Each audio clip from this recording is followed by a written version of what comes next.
Bari Odžiuma, numeris 30, Domas Lenzoka, numeris 26. Jau praeitam turė paaiškėjo, kad antra vieta. Čia pavojinga situacija, Nauris Petkevičius. Nauriui pritrūko ir tikslumo.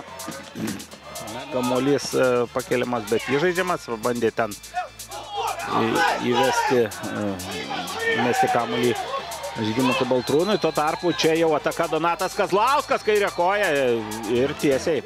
Dulsamadas Harūno jūsų ekranuose. Kas čia nutiko? Aukštas tokiam žaidėjui kaip Ribeiro. Diuko smūgis. Šoko kamuolys Ribeiro.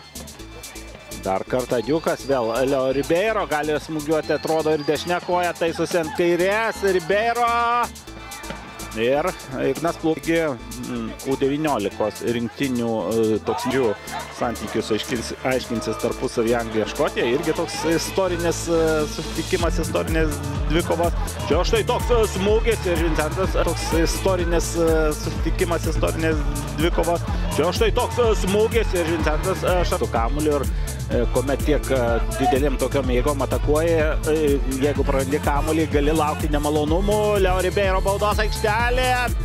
Ir Ignas Plūgas. Domas Lenzoka atsidūrė ant stadiono dangos. Sūduva atakuoja ir Vincentas Šarkauskas.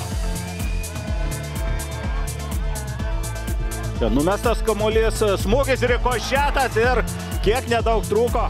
Atliko paskutinį lietimą ir čia nuošalė lyginės arba netgi Sūduvos naudai skaičiai.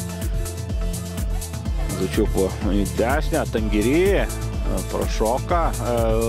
Keli futbolininkai, smūgis, po kurio kamuolys vartose. Į artimą į kampą, tačiau Vincento Šarkausko šuolis negelbėja aikštės šeimininkų. Amaras Haidara, 70 numeris. Jis siunčia kamuolį į vartus. Ir jį dabar sveikina rungtynėse prieš Kauno rajono futbolininkus Karlsas Diukas. Dabar manau, kad matysime štai toks epizodas ir įvartis 1-1, bet tarsi sustojo visi žaidėjai, išskyrus Džoją Abdelį, kuris siunčia kamuolį į vartus. Ir labai neilgai Sūduva pirmavo. Pozavimas kameromis Kaderas Džoja Abdelis. Upstas. Ir ten gerai prasileistas kamuolys, situacija, kuri baigėsi dar vienu įvarčiu. Ir dabar jau viską padarė pats. 11 numeris, puikus epizodas. Turbūt būna įvarčių po... O Patrikas Popesco turbūt atlieka vieną paskutinių sezono perdavimų į baudos aikštelę. Taip pasakysime. Netgi smūgis buvo į vartus ir į vartų plotą skriejo kamuolys.